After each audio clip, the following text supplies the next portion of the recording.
लो जी, हिमाचल में smart meter का एक और कारनामा देख लो। 20 दिन पहले मीटर लगा और आज बिल आया 1 लाख रुपए से ज्यादा।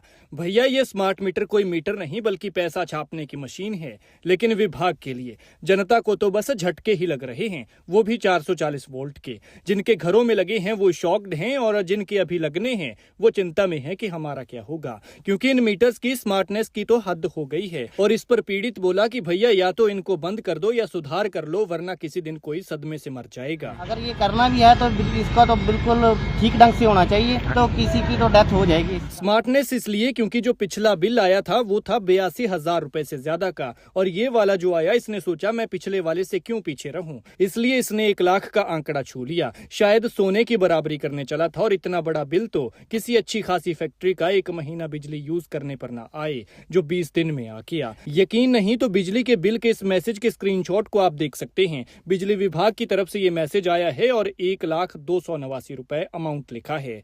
लेकिन अगर हाल यही रहा तो सोना तो पकड़ से बाहर हुआ ही है, अब बिजली भी हाथ से फिसलती हुई नजर आ रही है। कहीं मिट्टी के तेल के लैंप पर ना बात आ जाए। 82,000 बिल वाला पिछला मामला भी कांगड़ा से सामने आया था, और ये भी कांगड़ा का ही है। वो ज्वाली से था और ये देहरा के ढोंटा गांव का है। ये बिल एक दुकानदार को आया है, और वो भी सिर्फ 20 दिन बिजली यूज करने के बाद, क्योंकि ये स्मार्ट मीटर अभी 20 दिन पहले ही लगा था। अचानक से निशांत कुमार के फोन पर बिल का ये मैसेज बजा तो देखते ही उनके होश उड़ गए और एक तरह से सदमे में चले गए। हालांकि जब बिजली विभाग के दफ्तर पहुंचे तो बात कुछ और निकली।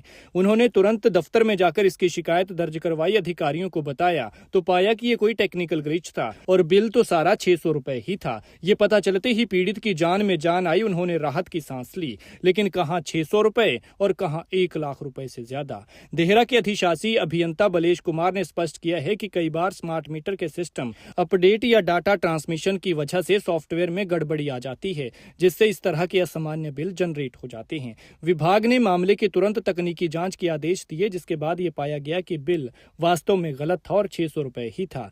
बिल में सुधार होते ही निशांत कुमार ने 600 रुपए बिजली बिल तुरंत जमा करवाया और राहत की सांस ली। लेकिन इस मामले के बाद अब आप समझ गए होंगे कि आखिर क्यों लोग स्मार्ट मीटर्स के विरोध में सड़कों पर हैं, क्यों इनके खिलाफ प्रदर्शन किए जा रहे हैं। आप इस मामले पर क्या कहते हैं, कमेंट में जरूर बताएं।